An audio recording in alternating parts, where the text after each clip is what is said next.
Vote যত এগিয়ে আসছে ততই যেন বিতর্ক এবং বিতর্কিত মন্তব্য বাড়ছে রাজনীতির অলিন্দে। এবার ফের বিতর্কে জড়ালেন আব্দুর রহিম বকশী।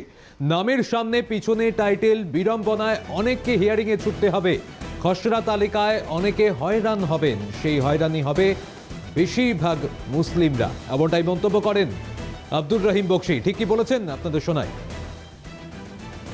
খসড়া ভোটার তালিকা দেখবেন তখন কিন্তু আপনার মাথা বনবন করে ঘুরবে। মুসলমানরা যারা আছে তাদের ক্ষেত্রে কি অসুবিধা, যেমন আমার বাবার নাম হাজী শেখ আজিমুদ্দিন। আগে আমার বাবা হাজী ছিলেন না, তখন আমার বাবার নাম ছিল শেখ আজিমুদ্দিন। হাজী হলেন তখন আমার ভোটে দিলাম হাজী শেখ আজিমুদ্দিন। এটা ভোটার কার্ডে নাম উঠে গেল, ভোটার তালিকা নাম উঠে গেল। আমি কিন্তু আজিমুদ্দিনের ছেলে, আমার নাম কিন্তু শেখ নাই, আমার নাম আছে আব্দুর রহিম বকশী। ওরা বলছে যে আব্দুর রহিম বকশী কোথায় পেলেন আর শেখ আজিমুদ্দিন কোথায় থেকে যোগ করে তাদের নাম কেটে যাবে, সব মানুষের নাম কেটে যাবে যত মুসলমান আছে।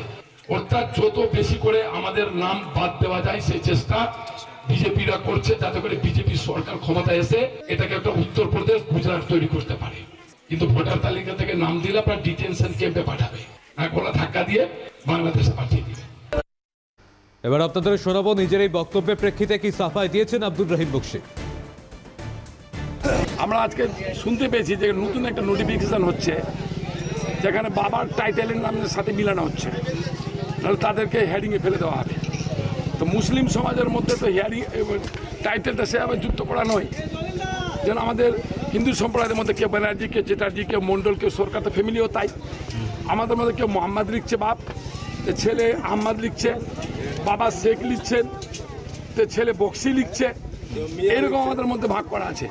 এইটাকে বুদ্ধি করে ইচ্ছাকৃতভাবে এটা যদি কেন্দ্রীয় সরকার করে, তাহলে আমাদের নামটা বেশিরভাগ মুসলিম সমাজের নামটা বাদ পড়ে যাবে, হিয়ারিংয়ে তারা মিলাতেই পারবে না।